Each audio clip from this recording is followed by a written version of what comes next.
স্নেহের ছাত্ররা, আশা করি তোমরা সবাই ভালো আছো এবং সুস্থই আছো। আজকে আরেকটা ভার্চুয়াল ক্লাসে আমরা সবাই এসে মিলিত হয়েছি। আশা করি তোমরাও সবাই বইপত্র খাতা খাতা নিয়ে তোমরা সবাই আহ, মোবাইলের সামনে তোমরা রয়েছো। আমরা গতদিন থেকেই, অর্থাৎ এর আগের ক্লাস থেকেই আমরা একটা নতুন অধ্যায় শুরু করেছিলাম। তোমরা জানো সেই অধ্যায়টির নাম হচ্ছে ভারতের জনসংখ্যা। তো আমি এর আগের দিন যখন ভারতের জনসংখ্যা অধ্যায়টা শুরু করেছিলাম, এটা একটা ছোট অধ্যায় অন্যান্য অধ্যায়গুলোর তুলনায়। তো যখন শুরু করেছিলাম আমি তোমাদের এর আগের দিন বলেছিলাম যে অধ্যায়টিকে আমি দুটো পর্বে ভাগ করে তোমাদের পড়াতে চলেছি, যার প্রথম পর্বটা আমরা আগের দিন অর্থাৎ গত সপ্তাহে তোমরা কিন্তু দেখেছো এবং শুনেওছো। আশা করি সেখান থেকে তোমাদের কোনো বুঝতে অসুবিধা হয়নি বা সেরকম কোনো প্রশ্ন নেই, না হলে আমি পেয়ে যেতাম এর মধ্যেই। তা আজকে আমরা এই অধ্যায়টার শেষ অংশটা আলোচনা করতে চলেছি। এই শেষ অংশের মধ্যে যে বিষয় দুটো রয়েছে, মূলত দুটি বিষয় রয়েছে।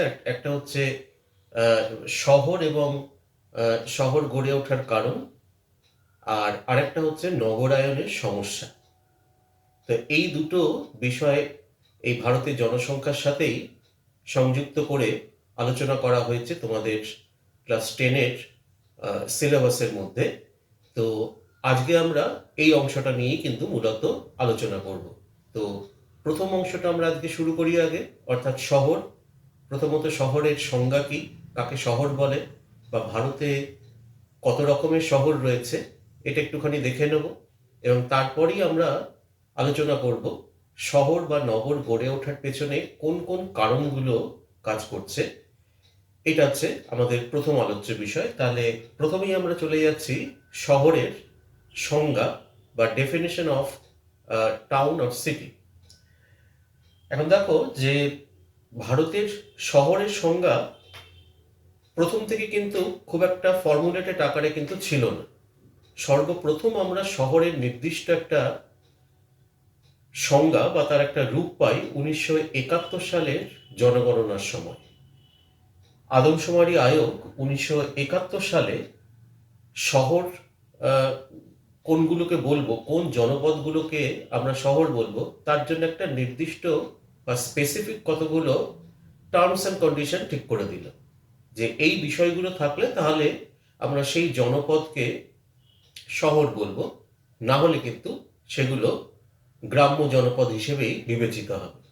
তাহলে সেই যে 1971 সালের আদমশুমারি আয়োগ স্থিরীকৃত যে সূচকগুলো, সেই সূচকগুলো আগে একটুখানি দেখে নিই, যার মাধ্যমে গ্রাম আর শহরের মধ্যে আমরা ফারাক করতে শুরু করলাম। তো সেই সূচকগুলো কি, এটাকে দুটো পর্বে ভাগ করে বলছে। তো প্রথম পর্বে বলছে যে তিনটি মূল সূচক রয়েছে। সেই তিনটি সূচক কি, যে সেই জনপদের মোট জনসংখ্যা ন্যূনতম 5,000 জন হতে হবে, নাম্বার 1। নাম্বার 2 হচ্ছে সেখানকার জনঘনত্ব প্রতি বর্গ কিলোমিটারে কমপক্ষে 400 জন হতে হবে। আর তৃতীয় হচ্ছে যে সেখানে, অর্থাৎ সেই জনপদে অবস্থিত পুরুষ কর্মী জনসংখ্যার ন্যূনতম মানে কমপক্ষে 75% অকৃষিকাজে নিযুক্ত থাকতে হবে। কৃষিকাজ ছাড়া অন্য যে কোনো ধরনের কাজে যারা কর্মী, যারা পুরুষ কর্মী যারা রয়েছে ওই অঞ্চলের, তাদের 75% কমপক্ষে অকৃষিকাজে নিযুক্ত থাকতে হবে। তাহলে প্রথম অর্ধে এই তিনটে সূচককে কিন্তু আয়োগ ঠিক করলো। আমি আরেকবার সূচকগুলো বলে দিচ্ছি। প্রথম সূচক হচ্ছে কমপক্ষে জনসংখ্যা হতে হবে 5,000 জন। দ্বিতীয় সূচক হচ্ছে যে জনঘনত্ব প্রতি বর্গ কিলোমিটারে 400 জন হতে হবে বা তার বেশি। আর তৃতীয় হচ্ছে যে সেখানে পুরুষ যত কর্মী রয়েছে তার কমপক্ষে 75% অকৃষিকাজে নিযুক্ত থাকতে হবে, অর্থাৎ আদার দ্যান এগ্রিকালচার, কৃষি ছাড়া অন্য কাজে তাকে যুক্ত হতে হবে, তবে গিয়ে সেই জনপদ শহর বলে বিবেচিত হবে। এটা ছিল প্রথম অর্ধের যে শহরের যে সূচক সেটা। দ্বিতীয় আরেক ধরনের শহরের কথাও সেখানে বলা হলো। সেখানে বলা হলো যে প্রশাসনিক কাজকর্ম যদি পৌরসভা বা পৌর নিগম বা প্রজ্ঞাপিত অঞ্চল মানে নোটিফাইড এরিয়া কর্তৃপক্ষ বা কোনো সেনানিবাস দ্বারা পরিচালিত হয়, সেগুলোকেও কিন্তু আমরা শহরের পর্যায়ে ফেলতে পারি। তো এর ভিত্তিতে এই যে দুরকমের শহরের সংজ্ঞা 1971 সালের জনগণনা আয়োগ ঠিক করলো, তার পরিপ্রেক্ষিতে ভারতে কিন্তু এখন শহরগুলোকে আমরা মূলত দুরকমভাবে ভাগ করতে পারি। একটাকে বলা হচ্ছে আদমশুমারি শহর বা সেন্সাস টাউন, আরেক ধরনের শহরকে বলছি আমরা বিধিবদ্ধ শহর বা স্ট্যাটুইটারি টাউন। একটা হচ্ছে সেন্সাস টাউন, আরেকটা হচ্ছে স্ট্যাটুইটারি টাউন। তো সেন্সাস টাউন কোনগুলোকে বলা হচ্ছে, বা বাংলায় যেটাকে বলা হচ্ছে আদমশুমারি শহর, সেটা হচ্ছে যে প্রথমে যে আমি তিনটে সূচকের কথা বললাম, অর্থাৎ ন্যূনতম জনসংখ্যা হতে হবে 5,000 জন, ন্যূনতম জনঘনত্ব হতে হবে 400 জন প্রতি বর্গ কিলোমিটার, এবং পুরুষ কর্মীর ন্যূনতম 75% অকৃষিকাজে নিযুক্ত থাকতে হবে। এই যে তিনটে সূচকের কথা বলা হলো, এই তিনটি সূচক একসঙ্গে পূর্ণ করেও যদি সেটা গ্রাম পঞ্চায়েতের অধীনস্থ কোনো অঞ্চল হয়ে থাকে, তাহলে কিন্তু সেটাকে আমরা সেন্সাস টাউন বলবো বা আদমশুমারি শহর বলবো। ঠিক আছে? আর এই তিনটে যে সূচক বা শর্তের কথা বলা হলো, এই শর্তগুলো পূরণ না করলেও যদি ওই প্রশাসনিক কাজে কোনো একটি অঞ্চল পৌরসভা বা পৌর নিগম বা প্রজ্ঞাপিত অঞ্চল দ্বারা পরিচালিত হয়, তাহলে সেই অঞ্চলগুলোকে কিন্তু আমরা বলবো যে স্ট্যাটিউটারি টাউন বা বিধিবদ্ধ শহর। সেখানে কিন্তু ওই যে তিনটে সূচকের কথা বলা হয়েছে, সেই তিনটে সূচক সবগুলো ফুলফিল না করলেও কিন্তু হবে। কিন্তু সেন্সাস টাউনের ক্ষেত্রে বা আদমশুমারি শহরের ক্ষেত্রে ওই যে তিনটি সূচকের কথা বলা হলো জনসংখ্যাগত, সেই তিনটি সূচক কিন্তু অবশ্যই পরিপূর্ণ হতে হবে, তবে গিয়ে আমরা, এবং সেটা যদি কোনো গ্রাম পঞ্চায়েতের অন্তর্গত হয় বা কোনো গ্রামীণ এলাকাতেও যদি হয়, তাহলেও কিন্তু সেটাকে আমরা সেন্সাস টাউন বলবো বা আদমশুমারি শহর বলবো। সুতরাং প্রথম আমরা 1971 সালের জনগণনাতে আমরা নির্দিষ্টভাবে শহরকে কিন্তু সংজ্ঞায়িত করলাম যে এগুলো হলে আমরা তাকে আমরা সেন্সাস টাউন বা স্ট্যাটিউটারি টাউন যাই বলি না কেন, সেগুলোকে বলবো আমরা। এবার আমরা একটুখানি 2011 সালের জনগণনা অনুসারে শহর, নগর, মহানগর বা অতি মহানগর এর সংখ্যাগুলো যদি আমরা দেখি এবং এখানকার জনসংখ্যার যে ভিত্তিটা রয়েছে, যে কত জনসংখ্যা হলে সেগুলোকে আমি নগর বলছি, মহানগর বলছি, অতি মহানগর বলছি, সেই বিষয়টা একটুখানি দেখে নিই। এবং তার সাথে সাথে যে 2011 সালে সেই ধরনের নগর বা মহানগর বা অতি মহানগর কতগুলো রয়েছে সেটা আমরা একটুখানি দেখে নিই। যেমন প্রথমেই শহর, যেখানে জনসংখ্যা 1 লক্ষের কম। এখানে শহর বলতে কিন্তু আমি সেন্সাস টাউন এবং স্ট্যাটিউটারি টাউন এই দুটোকে মিলে কিন্তু বলা হচ্ছে। ঠিক আছে? শুধুমাত্র সেন্সাস টাউন বা শুধুমাত্র স্ট্যাটিউটারি টাউন সেগুলো নয় কিন্তু। অর্থাৎ এখানে শহর বলতে আদমশুমারি শহর এবং বিধিবদ্ধ শহর, এবং যে সমস্ত জায়গাতে জনসংখ্যা 1 লক্ষের কম, এই ধরনের শহরের সংখ্যা 2011 জনগণনা অনুসারে ছিল 7,935টি। 7,935টি। নগরের সংখ্যা, নগর মানে হচ্ছে যেখানে জনসংখ্যা 1 লক্ষের বেশি কিন্তু 10 লক্ষের কম। জনসংখ্যা 1 লক্ষের বেশি কিন্তু 10 লক্ষের কম যদি হয়, তাহলে সেগুলোকে আমরা নগর বলছি। এবং এই ধরনের নগরের সংখ্যা 2011 জনগণনা অনুসারে ছিল 468টি। 468টি। এরপরেই হচ্ছে মহানগর, যেখানকার জনসংখ্যা 10 লক্ষের বেশি কিন্তু 50 লক্ষের কম জনসংখ্যা। এই রকম মহানগরের সংখ্যা 2011 জনগণনা অনুসারে ছিল 53টি। আমি আরেকবার বলছি, মহানগরের সংখ্যা যেখানে জনসংখ্যা 10 লক্ষের বেশি কিন্তু 50 লক্ষের কম, 2011 জনগণনা অনুসারে এই ধরনের মহানগরের সংখ্যা ছিল কিন্তু ভারতবর্ষে 53টি। আর অতি মহানগর, যেখানকার জনসংখ্যা 50 লক্ষেরও বেশি, এই ধরনের অতি মহানগরের সংখ্যা আমাদের ভারতবর্ষে 2011 জনগণনা অনুসারে ছিল 8টি। ঠিক আছে, তাহলে এইভাবে আমরা জনসংখ্যার ভিত্তিতেও মোটামুটি এই 4টে ভাগে আমরা ভাগ করতে পারি: শহর, নগর, মহানগর আর অতি মহানগর। এবং 2011 যে সেন্সাস হয়েছিল সেখানে এই ধরনের প্রত্যেকটা ক্যাটাগরিতে কতগুলি শহর ছিল তার একটা হিসেব আমরা কিন্তু এখানে পেলাম। এরপরে আমরা যেটা আলোচনা করব, তাহলে আমরা শহর সম্পর্কে, শহরের একটা সংজ্ঞা সম্পর্কে আমরা মোটামুটি অবহিত হলাম এবং কত এই ধরনের শহর রয়েছে সেগুলো একটুখানি জানলাম। এবার আমরা যেটা পড়ব সেটা হচ্ছে শহর নগর গড়ে ওঠার কারণ। এটাও কিন্তু মাধ্যমিকে প্রায় আসে, কখনো 3 নম্বরের প্রশ্ন হিসেবে, কখনো বা 5 নম্বরের প্রশ্ন হিসেবে। সুতরাং এটা কিন্তু তোমাদের একটু ভালো করে পড়ে রাখতে হবে, জেনে রাখতে হবে। শহর নগর গড়ে ওঠার কারণ কি? অনেক ধরনের কারণ হতে পারে। বিভিন্ন কারণে শহর নগর ক্রমাগত বৃদ্ধি পাচ্ছে। আমরা নগরায়নের সমস্যা নিয়ে যখন এর পরের অংশে আলোচনা করব, তখন আমরা দেখব যে এই যে প্রতি 10 বছর অন্তর অন্তর যে সেন্সাসগুলো হচ্ছে, সেখানে কিন্তু আমরা দেখতে পাবো যে শহরের সংখ্যা কিভাবে লাফিয়ে লাফিয়ে বাড়ছে। আমাদের ভারতবর্ষের জনসংখ্যার প্রায় 40% এখন কিন্তু শহরবাসী। তো যাই হোক, তো এই শহর নগর গড়ে ওঠার কারণ কি? এই কারণগুলোকে আমরা বেসিক্যালি 3টে ক্যাটাগরিতে ভাগ করতে পারি।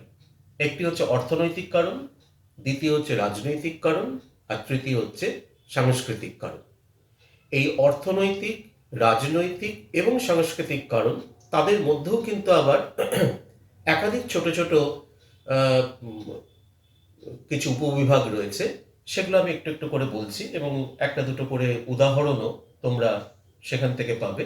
যেমন অর্থনৈতিক কারণের মধ্যে প্রথমেই বলছে যে প্রাথমিক উৎপাদন। প্রাথমিক উৎপাদনের ক্ষেত্রে কি বলা হচ্ছে না, শিল্পের অকৃষিজ কাঁচামাল ও শক্তি সম্পদ সংগ্রহের জন্য শহর গড়ে উঠছে। যেমন মৎস্য কেন্দ্র হিসাবে দীঘার পাশেই রয়েছে শঙ্করপুর, বা দক্ষিণ ভারতে এর্নাকুলাম, মাছিলিপত্তনম। খনিজ উত্তোলন কেন্দ্র হিসাবে এই শহরগুলোর নাম তোমরা মোটামুটি সবাই শুনেছে, যেমন রানীগঞ্জ, ঝরিয়া, নোয়ামুন্ডি, ঘাটশিলা। ঘাটশিলা যেখানে তামা উত্তোলিত হচ্ছে। তারপরে কোলার, যেখানে সোনা উত্তোলিত হচ্ছে। এই ধরনের কিছু শহর কিন্তু গড়ে উঠেছে মূলত এই সমস্ত খনিজ সম্পদকে ভিত্তি করে। এছাড়া তৈল উত্তোলন কেন্দ্র হিসাবে ভারতবর্ষের বিভিন্ন প্রান্তে বেশ কতগুলো শহর বিশেষভাবে উল্লেখযোগ্য, যার মধ্যে একটি হচ্ছে ডিগবয় এবং আরেকটি হচ্ছে আঙ্কেলেশ্বর। একটা হচ্ছে একদম ভারতের পূর্ব দিকে আর একটা হচ্ছে ভারতের পশ্চিম দিকে। তো এই যে শহরগুলোর নাম বললাম আমি, মৎস্য কেন্দ্র, খনিজ উত্তোলন এবং তৈল উত্তোলন কেন্দ্র হিসেবে যে সমস্ত শহরগুলোর নাম বললাম, এগুলো প্রত্যেকটাই কিন্তু প্রাথমিক অকৃষিজ কাঁচামাল উত্তোলক অঞ্চল বা উৎপাদক অঞ্চল, এবং শক্তি সম্পদ সেখান থেকে আমরা পাচ্ছি। এগুলো কিন্তু আদতে যখন প্রথম শুরু হয় এই সমস্ত খনি অঞ্চলগুলো বা এই ধরনের অর্থনৈতিক কার্যকলাপগুলো, তখন কিন্তু এগুলোকে ছোট্ট জনপদ ছিল। আস্তে আস্তে সেই জনপদগুলোই কিন্তু একটা বৃহত্তর শহর এবং নগরের রূপ পেতে থাকলো, যেরকমভাবে এই ইকোনমিক অ্যাক্টিভিটিসগুলো যেরকম যেরকম ভাবে বাড়তে শুরু করলো। দ্বিতীয় দেখো, এখানে বলছে শিল্পকর্ম, অর্থাৎ কোন একটি অঞ্চলে যদি শিল্প কারখানা গড়ে ওঠে, স্বাভাবিকভাবেই শিল্প কারখানার জন্য সেখানে কিন্তু জনসংখ্যা সেখানে কিন্তু ক্রমশ বৃদ্ধি পেতে থাকে। সেটাই এখানে বলা হয়েছে যে কারখানা ও উন্নত পরিবহন যুক্ত স্থানগুলিতে শিল্প কাজের জন্য শহর গড়ে গড়ে ওঠে, যা সব থেকে আমাদের পশ্চিমবঙ্গের সব থেকে বড় উদাহরণ হচ্ছে কিন্তু দুর্গাপুর। দুর্গাপুর একটা সময় ছিল একটি গ্রাম, তো সেই গ্রাম আজকে একটা বৃহত্তর নগরে পরিণত হয়েছে। এছাড়াও আমাদের ভারতবর্ষে আরও এই ধরনের উদাহরণ রয়েছে, যেমন ভিলাই, জামশেদপুর, আমেদাবাদ, বেঙ্গালুরু, টিটাগড়, শান্তিপুর, এগুলো পশ্চিমবঙ্গের মধ্যে বলছি, ভাটপাড়া, এই সমস্ত জায়গাগুলো কিন্তু মূলত কোনো না কোনো শিল্পকে ভিত্তি করে গড়ে উঠেছে। এছাড়া ব্যবসা বাণিজ্যকে কেন্দ্র করেও কিন্তু শহর গড়ে উঠতে পারে। ব্যবসা বাণিজ্য, পণ্য লেনদেনের কাজের জন্য দোকান, বাজার, গুদামঘর তৈরি করা ইত্যাদি বিভিন্ন অর্থনৈতিক কার্যকলাপ যেখানে সংঘটিত হয়, সেখানে কিন্তু ধীরে ধীরে শহর এবং নগর গড়ে উঠতে পারে। যেমন কলকাতা, মুম্বাই, চেন্নাই, শিলিগুড়ি, তারপরে উত্তর পূর্ব ভারতে হচ্ছে গুয়াহাটি, অসমের রাজধানী, এই সমস্ত শহরগুলো কিন্তু এই ব্যবসা বাণিজ্যের কারণেই কিন্তু একটু একটু করে বিকাশ লাভ করেছে। আর চতুর্থ হচ্ছে পরিবহন ব্যবস্থা, অর্থাৎ যে সমস্ত অঞ্চলগুলোতে পরিবহন ব্যবস্থা উন্নত, সেটা সড়ক পরিবহন ব্যবস্থাই হোক বা স্থল পরিবহন ব্যবস্থাই হোক, যাই হোক না কেন, সেখানে যদি যাত্রী এবং পণ্য পরিবহনের জন্য ব্যবস্থাপনা যদি ভালো থাকে, তাহলে সেখানে কিন্তু শহর বা নগর যে কোনো সময় কিন্তু গড়ে উঠতে পারে। এবং এর কতগুলো উদাহরণও কিন্তু রয়েছে, যেমন পারাদ্বীপ, কলকাতা, মুম্বাই, পাটনা, মুঘলসরাই, শিলিগুড়ি, আমেদাবাদ, এই সমস্ত শহরগুলো কিন্তু পরিবহন ব্যবস্থাকে কেন্দ্র করে, এখানে আরও অন্যান্য সুযোগ সুবিধাও রয়েছে, তার সাথে কিন্তু এখানে অ্যাডেড ফ্যাসিলিটিস হিসেবে পরিবহন ব্যবস্থা, মানে উন্নত পরিবহন ব্যবস্থাকেও কিন্তু আমরা দায়ী করতে পারি। এরপর হচ্ছে রাজনৈতিক কারণ। এতক্ষণ যেই পয়েন্টসগুলো বললাম সেগুলো সবই কিন্তু অর্থনৈতিক কারণের মধ্যে গেল। এরপর শহর নগর গড়ে ওঠার রাজনৈতিক কারণগুলোর দিকে যদি আমরা একটুখানি নজর দিই, সেখানে বলা হচ্ছে যে প্রশাসনিক কাজকর্ম যেখান থেকে সঞ্চালিত হচ্ছে, সরকারি প্রশাসনিক কাজ করতে সেখানে কিন্তু শহর গড়ে ওঠে। যেমন জাতীয় প্রশাসনিক কেন্দ্র হিসাবে আমাদের ভারতবর্ষের রাজধানী নতুন দিল্লি, তারপরে আঞ্চলিক প্রাদেশিক রাজধানী রূপে প্রত্যেকটা রাজ্যের একটা নির্দিষ্ট করে রাজধানী রয়েছে, যেমন আমাদের কলকাতা, মহারাষ্ট্রের মুম্বাই বা ওড়িশার ভুবনেশ্বর, এগুলো কিন্তু এক একটা প্রশাসনিক শহর হিসেবে গড়ে উঠেছে। এছাড়া স্থানীয় প্রশাসনিক কেন্দ্র, যেমন জেলা সদর, যেমন আমাদের পূর্ব বর্ধমান জেলা সদর হচ্ছে বর্ধমান শহর, এরকমভাবে প্রত্যেকটা জেলার আবার কিন্তু একটা জেলা সদর শহর রয়েছে। সেখানে কিন্তু বিভিন্ন ধরনের প্রশাসনিক যে দপ্তরগুলো রয়েছে, সেই প্রশাসনিক দপ্তর সেখানে অবস্থিত থাকার ফলে সেখানেও কিন্তু আমরা শহর বা নগর গড়ে ওঠার একটা প্রবণতা আমরা দেখতে পাই। সুতরাং এটা গেল একটা রাজনৈতিক কারণ।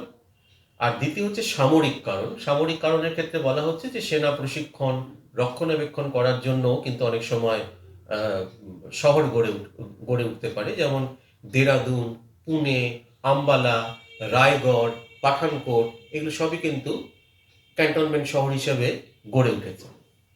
এরপরে আমরা যাচ্ছি দেখো সাংস্কৃতিক কারণগুলোর আলোচনায়। শহর নগর গড়ে ওঠার ক্ষেত্রে যারা কার্যকরী ভূমিকা গ্রহণ করছে, যার মধ্যে উল্লেখযোগ্য হচ্ছে ধর্মীয় কেন্দ্র, দ্বিতীয় হচ্ছে সাংস্কৃতিক কার্যাবলী, আর তৃতীয় হচ্ছে বিনোদন বা পর্যটন ইত্যাদি। এগুলো সবই কিন্তু শহর বা নগর গড়ে ওঠার ক্ষেত্রে এক একটা নিয়ন্ত্রকের ভূমিকা পালন করছে। ধর্মীয় কেন্দ্র হিসাবে যেমন কতগুলো উদাহরণ আমরা এখানে দিতে পারি, যে ভারতের মধ্যেই যদি আমরা বলি, তিরুপতি, অমৃতসর, পুরী, বারাণসী, মথুরা, বৃন্দাবন, এই সমস্ত জায়গাগুলো কিন্তু মূলত তীর্থক্ষেত্র হিসেবে ভারতের বিভিন্ন ধর্মাবলম্বী মানুষদের তীর্থক্ষেত্র হিসেবে কিন্তু এগুলো গড়ে উঠেছে। সুতরাং এক্ষেত্রে শহর গড়ে ওঠার একটা অন্যতম কারণ কিন্তু ধর্মীয় কারণ। দ্বিতীয় হচ্ছে সাংস্কৃতিক কার্যাবলী। সাংস্কৃতিক কার্যাবলী বিভিন্ন রকমের হতে পারে, যেমন উচ্চশিক্ষা ও গবেষণা কেন্দ্র হিসেবে কোনো শহর ধীরে ধীরে বিকাশ লাভ করতে পারে, যেমন কলকাতা, দিল্লি, আলিগড়, শান্তিনিকেতন, বেঙ্গালুরু। অর্থনৈতিক ও সাংস্কৃতিক কেন্দ্ররূপেও কোনো জনপদ ধীরে ধীরে শহর বা নগর বা মহানগরে পরিণত হতে পারে, যার উদাহরণ হচ্ছে মুম্বাই, কলকাতা, তারপরে প্রয়াগরাজ।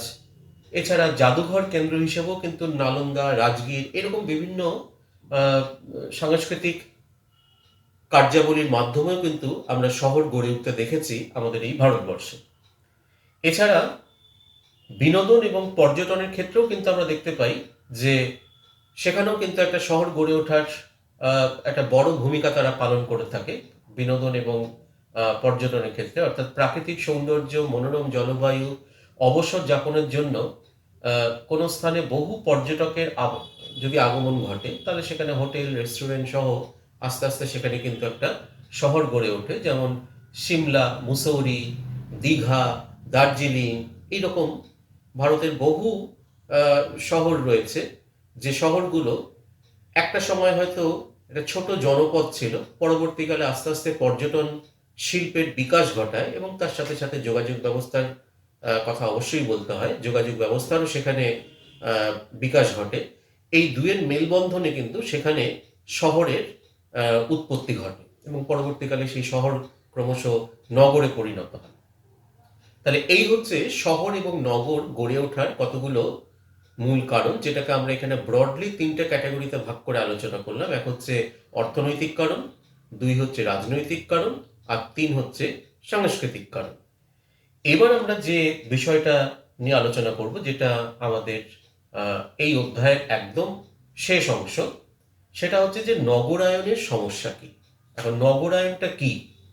নগরায়ন বা ইংরেজিতে এটাকে আমরা বলে থাকি urbanisation, process of making urban, অর্থাৎ আরবান এরিয়া, অর্থাৎ শহর গড়ে ওঠার একটা ধারাবাহিক প্রক্রিয়াকে বলা হচ্ছে কিন্তু এখানে নগরায়ন বা আরবানাইজেশন। আমি প্রথম দিকেই বলেছিলাম যে ভারতবর্ষে প্রথম দিকে কিন্তু মানুষ এতটা শহরমুখী ছিল না। ভারত মূলত কিন্তু গ্রাম ভিত্তিক একটি দেশ ছিল, কিন্তু আস্তে আস্তে বিভিন্ন কারণে যেরকম যেরকম ভাবে জনসংখ্যা বৃদ্ধি পেতে থাকে এবং জনসংখ্যা বৃদ্ধির সাথে সাথে মানুষের অন্যান্য যে সমস্ত চাহিদাগুলো, সেই চাহিদাগুলোর যেরকম বৃদ্ধি পেতে থাকে, তখন কিন্তু মানুষ এমন কিছু জায়গা খুঁজতে শুরু করলো যেখানে থেকে সে এই সমস্ত চাহিদাগুলোকে খুব সহজে বা তার হাতের নাগালে পেতে পারে। যার জন্য আস্তে আস্তে সে কিন্তু তার যে বাসস্থান, পুরনো যে বাসস্থান, সেই পুরনো বাসস্থান কিন্তু সে আস্তে আস্তে ছাড়তে শুরু করলো। ছেড়ে সে অন্য একটি নতুন জায়গায় গিয়ে সেখানে প্রথমে অস্থায়ীভাবে, পরবর্তীকালে সেখানে স্থায়ীভাবে বসবাস করতে শুরু করলো। কিসের জন্য?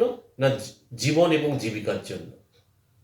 সেখানে গিয়ে সে হয়তো রুজি রোজগার করতে পারছে বা অন্যান্য যে সমস্ত তার চাহিদাগুলো রয়েছে, সেই চাহিদাগুলো হয়তো সে সহজে পেতে পারছে।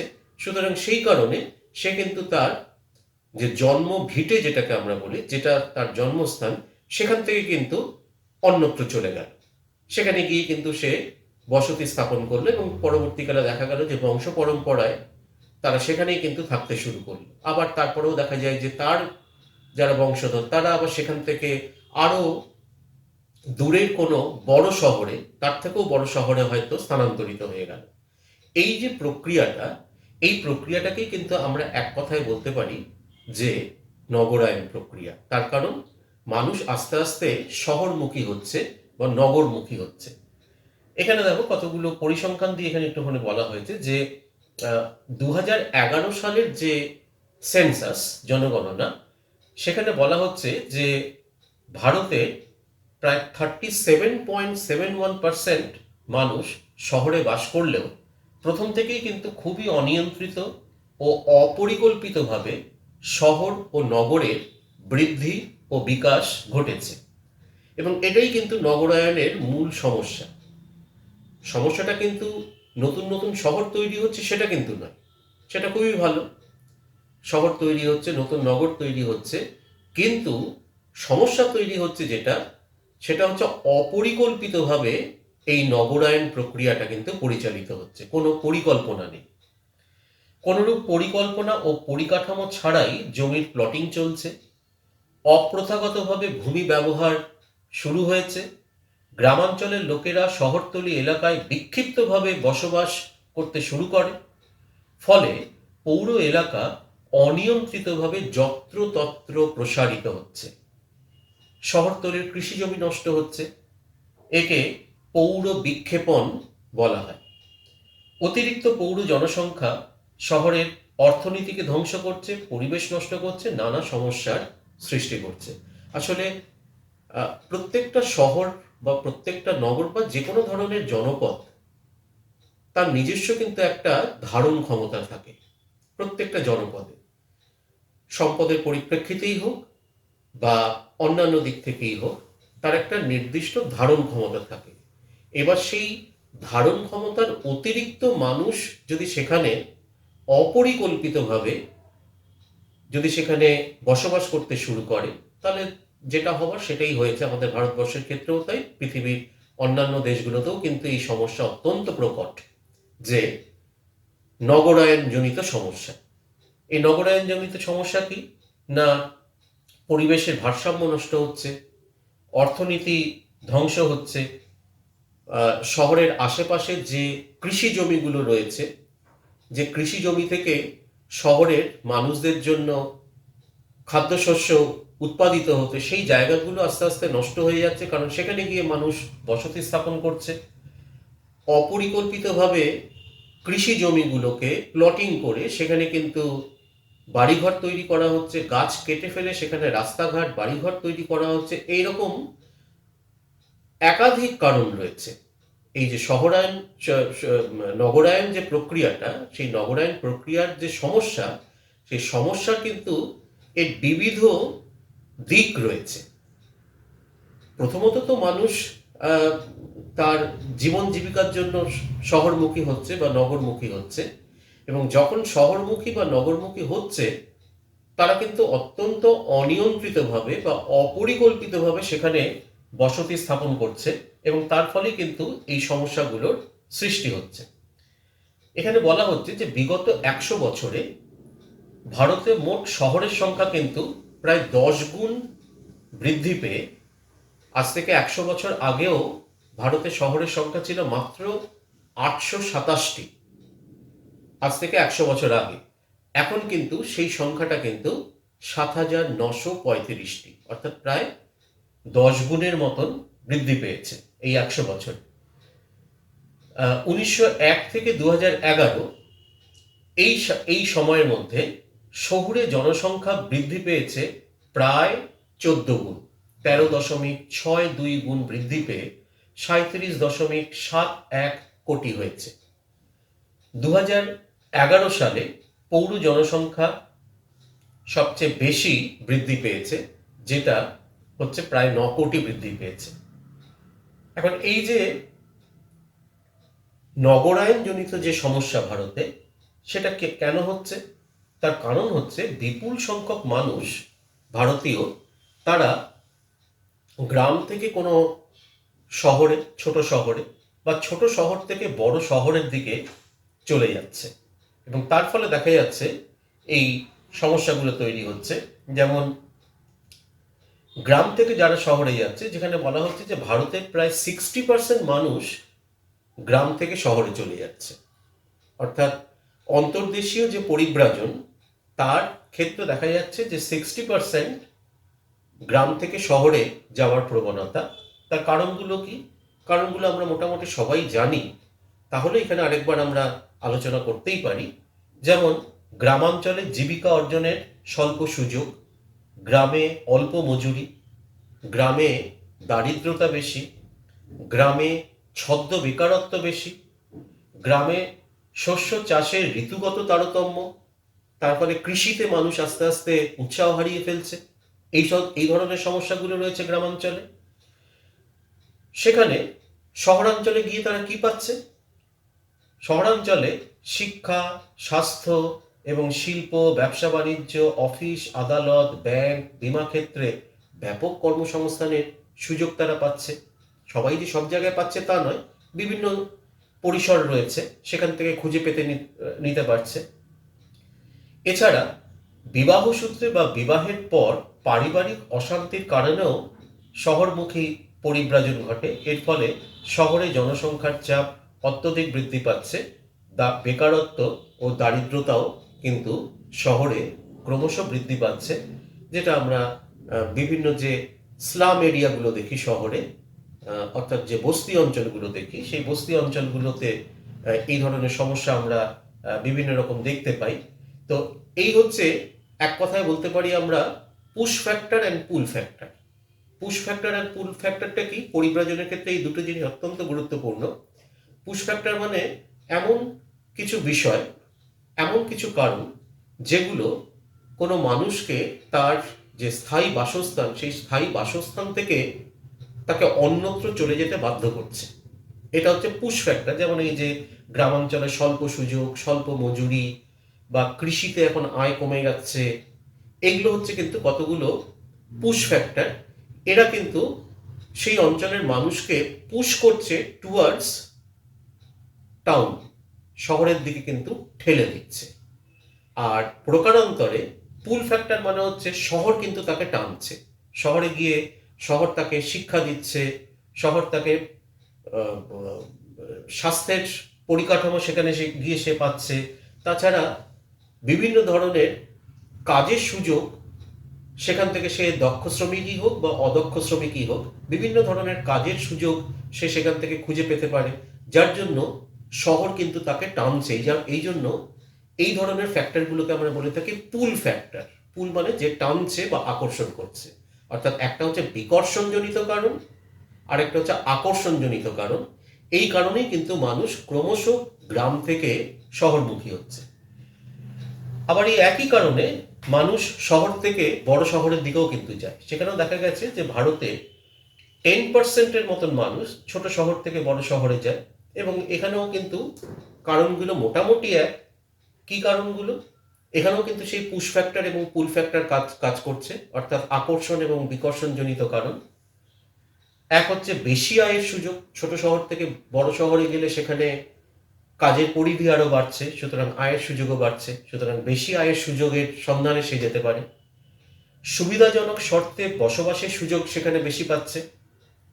সঞ্চয় ও বিনিয়োগের সুযোগ সেখানে সে বেশি পাচ্ছে। বা উচ্চশিক্ষা লাভ, সেটাও কিন্তু ছোট শহর থেকে বড় শহরগুলোতে কিন্তু বেশি পাচ্ছে। সুতরাং এই কারণেও কিন্তু মানুষ ছোট শহর থেকে একটু বড় শহর, বা একটু বড় শহর থেকে তার থেকেও বড় শহরে আস্তে আস্তে কিন্তু মানুষ মাইগ্রেটেড হচ্ছে। তো এইভাবে কিন্তু দেখা যাচ্ছে যে ভারতের যে শহর বা নগরগুলো, সে নগরগুলো কিন্তু ক্রমশ জনাকীর্ণ হয়ে পড়ছে, এবং আস্তে আস্তে সেই শহরগুলো বা নগরগুলো তাদের পরিধি বৃদ্ধি করতে কিন্তু বাধ্য হচ্ছে। পরিকাঠামোগত কিছু সমস্যা রয়েছে। অসমহারে পৌর জনসংখ্যা বৃদ্ধি আর্থসামাজিক ক্ষেত্রেও কিন্তু একটা বড়সড় সমস্যা সৃষ্টি করছে, যার মধ্যে সব থেকে উল্লেখযোগ্য হচ্ছে আবাসনের সমস্যা। বড় শহরে স্থানাভাব, নির্মাণ সামগ্রীর মূল্য বৃদ্ধি, অর্থসংস্থানের অভাব, স্বল্প উপার্জনের জন্য বিপুল জনসংখ্যা অনুপাতে বাড়িঘরের কিন্তু সেরকম প্রসার ঘটে না, থাকার জায়গার অভাব হয়। তার ফলে বস্তি ও দখলদারি সমস্যা কিন্তু অত্যন্ত প্রকট হয়। এটা কিন্তু বড় বড় শহরগুলোতে এই ধরনের সমস্যা আমরা দেখতে পাই। তো মুম্বাইতে তোমরা এরকম একটি বস্তির নাম হয়তো তোমরা শুনে থাকবে, ধারাভি যে বস্তিটির নাম, যেটাকে বলা হয় যে এশিয়ার মধ্যে সব থেকে বড় বস্তি অঞ্চল বা স্লাম। এটা কিন্তু মুম্বাইয়ে গড়ে উঠেছে। আমাদের কলকাতাতে বা যে কোনো ধরনের বড় যে মহানগরগুলো রয়েছে, সেই মহানগরগুলোতে কিন্তু এই ধরনের একাধিক বস্তি অঞ্চল গড়ে উঠেছে কিন্তু। অর্থাৎ আবাসনজনিত সমস্যা, মানুষ গ্রাম থেকে বা ছোট শহর থেকে বড় শহরে আসছে, কিন্তু সেখানে বাসস্থানের জায়গা সেভাবে করতে না পেরে কোনো রকমে একটা মাথা গোঁজার মতন আশ্রয় খুঁজে নিচ্ছে এই সমস্ত বস্তি অঞ্চলগুলোতে। দ্বিতীয় হচ্ছে পরিবহন সমস্যা। সংকীর্ণ ও স্বল্প সংখ্যক রাস্তা, ফুটপাতের অভাব, বিপুল জনসংখ্যা, অসংখ্য যানবাহনের চাপে ট্রাফিকের গতি খুব ধীর, জটিল যানজট, বায়ু দূষণ পরিবেশের প্রভূত ক্ষতি করে এবং শহরের কেন্দ্রীয় এলাকাতে পরিবহন সমস্যা অত্যন্ত ভয়ঙ্কর। অর্থাৎ মানুষ যত আসবে কোন একটি অঞ্চলে, স্বাভাবিকভাবেই সেখানে পরিবহন ব্যবস্থা তত বিকাশ লাভ করবে, গাড়ির সংখ্যা বাড়বে, যানবাহনের সংখ্যা বাড়বে। কিন্তু রাস্তা যদি সেই হারে যদি আমরা বাড়াতে না পারি, তাহলে স্বাভাবিকভাবেই যে সমস্যাটা হয় সেটা হচ্ছে ট্রাফিকের যে সমস্যা, সেই ট্রাফিকের সমস্যা আস্তে আস্তে বাড়ে, রাস্তা সংকীর্ণ হতে থাকে, ফুটপাত, সেই ফুটপাতগুলো কিন্তু আস্তে আস্তে দখলদারের আওতায় চলে যায়, সেখানে ব্যবসা বাণিজ্য বিক্রি বাটার জন্য সেই ফুটপাতগুলো আস্তে আস্তে দখল হয়ে যায়। তো এই সমস্ত কারণে এবং তার সাথে সাথে বায়ু দূষণের সমস্যাটা তো আছেই, যানবাহনের সংখ্যা বাড়া মানেই বায়ু দূষণের পরিমাণও বাড়ছে। এইগুলো কিন্তু একটা সমস্যা, পরিবহন জনিত সমস্যা। তৃতীয় হচ্ছে স্বাস্থ্য সমস্যা। স্বাস্থ্য সমস্যা অর্থাৎ এই যে প্রচুর মানুষ চলে আসছে শহরে বা নগরে এবং বস্তি অঞ্চলগুলোতে বসবাস করছে, এখানে কিন্তু দেখা যাচ্ছে যে যে বস্তি অঞ্চলগুলো, সেখানে নোংরা, ধূলিকণা, তারপরে বিভিন্ন ধরনের বর্জ্যের সমাহার দেখতে পাওয়া যাচ্ছে এবং সেই কারণে সেখানকার বাতাস, সেখানকার জল দূষিত হয়ে পড়ছে এবং সেই দূষিত বাতাস বা দূষিত জলের মধ্যেই কিন্তু দেখা যাচ্ছে যে সেখানকার লোকেরা থাকতে বাধ্য হচ্ছে। একটা অস্বাস্থ্যকর পরিবেশের মধ্যে মানুষ দিনের পর দিন থাকার ফলে তারাও কিন্তু আস্তে আস্তে গুরুতর স্বাস্থ্যজনিত সমস্যার মধ্যে পড়ছে। তো এর ফলে দেখা যাচ্ছে যে স্থানীয় বা আশেপাশের হাসপাতালগুলোর ওপরে কিন্তু প্রচণ্ড চাপ পড়ছে। তো এটাও কিন্তু একটা সমস্যা। শিক্ষার সমস্যা এই একই ব্যাপার, অর্থাৎ বিপুল জনসংখ্যা যদি কোনো একটি অঞ্চলে চলে আসে এবং সেই অনুপাতে যদি শিক্ষা পরিকাঠামো অর্থাৎ স্কুল, কলেজ, বিশ্ববিদ্যালয়ের সংখ্যা যদি বাড়ানো না যায় বা সেখানে শিক্ষক, শিক্ষিকা, শিক্ষাকর্মীর সংখ্যা যদি সেই অনুপাতে যদি বৃদ্ধি করা না যায়, তাহলে সেখানেও কিন্তু একটা অসাম্য অবস্থার সৃষ্টি হতে পারে। এটাও কিন্তু ভারতবর্ষের বেশ কিছু শহরের সমস্যা। বিদ্যুৎ সমস্যা, শহরের চাহিদার তুলনায় বিদ্যুতের যোগান সমান হয় না, ফলে বিদ্যুৎ ঘাটতি এবং ঘন ঘন লোডশেডিং হয়। এটা একটা সময় আমাদের পশ্চিমবঙ্গেও ছিল, এখন এই সমস্যাটা অনেকটাই আমরা দূর করতে পেরেছি। আর আরেকটি হচ্ছে জল নিকাশি সমস্যা। ভারতে মাত্র 35 থেকে 40% পৌর জনসংখ্যার নোংরা জল নিকাশি ব্যবস্থা রয়েছে। ভূগর্ভস্থ নর্দমা যথাযথভাবে নির্মাণ ও রক্ষণাবেক্ষণের অভাবে বর্ষাকালে প্রায় দূষিত জল উপচে বা জমা জলে বিভিন্ন রোগের প্রাদুর্ভাব ঘটায়। অর্থাৎ জলবাহিত রোগের সমস্যা কিন্তু এই শহর বা নগরগুলোতে আমরা দেখতে পাই। তার কারণ যে নিকাশি ব্যবস্থা, জল নিকাশি ব্যবস্থা কিন্তু সেভাবে ভালোভাবে গড়ে উঠতে পারে না। অর্থাৎ যে সম্পদকে ভিত্তি করে সেই শহরটি গড়ে উঠেছিল, হঠাৎ করে যদি জনসংখ্যা চাপ সেখানে যদি বেড়ে যায়, সেই তুলনায় বা সেই অনুপাতে যদি বিভিন্ন দিক থেকে পরিকাঠামো, সেটা রাস্তাঘাটই হোক, স্কুল কলেজই হোক, হাসপাতালই হোক বা এই ধরনের নিকাশি নালা নর্দমাই হোক, সেগুলো যদি সেই অনুপাতে যদি তৈরি করা না যায়, তাহলে যে সমস্যাটা হয় সেটাই কিন্তু নগরায়ন জনিত সমস্যা, যেটা আমাদের ভারতবর্ষের বিভিন্ন জায়গায়, বিভিন্ন শহরে বা বিভিন্ন নগরে কিন্তু আমরা দেখতে পাই। তো এই হচ্ছে আমাদের আজকের আলোচ্য বিষয় এবং এর মাধ্যমে কিন্তু আমরা এই অধ্যায়টা, অর্থাৎ ভারতের জনসংখ্যা, এই অধ্যায়টা কিন্তু আমরা শেষ করলাম।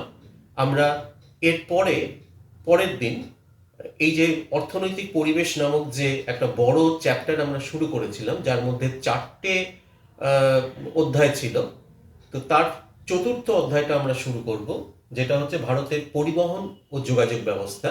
এটা করলেই আমাদের এই ভারতের অর্থনৈতিক পরিবেশ নামক এই যে অংশটা রয়েছে, এই সেগমেন্টটা রয়েছে, এটা কিন্তু আমাদের শেষ হয়। সুতরাং আজকে যেহেতু আমাদের এই অধ্যায়টা শেষ হচ্ছে, অর্থাৎ ভারতের জনসংখ্যা যেহেতু শেষ হচ্ছে, নিয়ম মতন আজকে কিন্তু তোমরা এই ভিডিওটার যে ডেসক্রিপশন বক্স, সেই ডেসক্রিপশন বক্সে কিন্তু আমি কিছু প্রশ্ন এখান থেকে দিয়ে দেবো, যেটাকে আমি অ্যাক্টিভিটি টাস্ক বলে থাকি, অ্যাক্টিভিটি টাস্ক 23। তো সেটা ভিডিওটার যে ডেসক্রিপশন বক্স সেখানে কিন্তু তোমরা পেয়ে যাবে, তোমরা তার লিঙ্কটা সেখানে পাবে, লিঙ্ক থেকে তোমরা সেটা দেখে নেবে এবং সেই প্রশ্নের উত্তরগুলো লিখে যত দ্রুত সম্ভব আমাকে কিন্তু তার ছবি তুলে আমাকে পাঠাবে। আমি তোমাদের লেখাগুলো দেখব, যদি কিছু বলার থাকে আমি কিন্তু তোমাদের সরাসরি জানাবো। ঠিক আছে, তাহলে আজকে এই পর্যন্তই থাকলো। আবার আমরা পরের দিন নতুন একটি অধ্যায় নিয়ে আবার ভার্চুয়াল ক্লাসে মিলিত হব।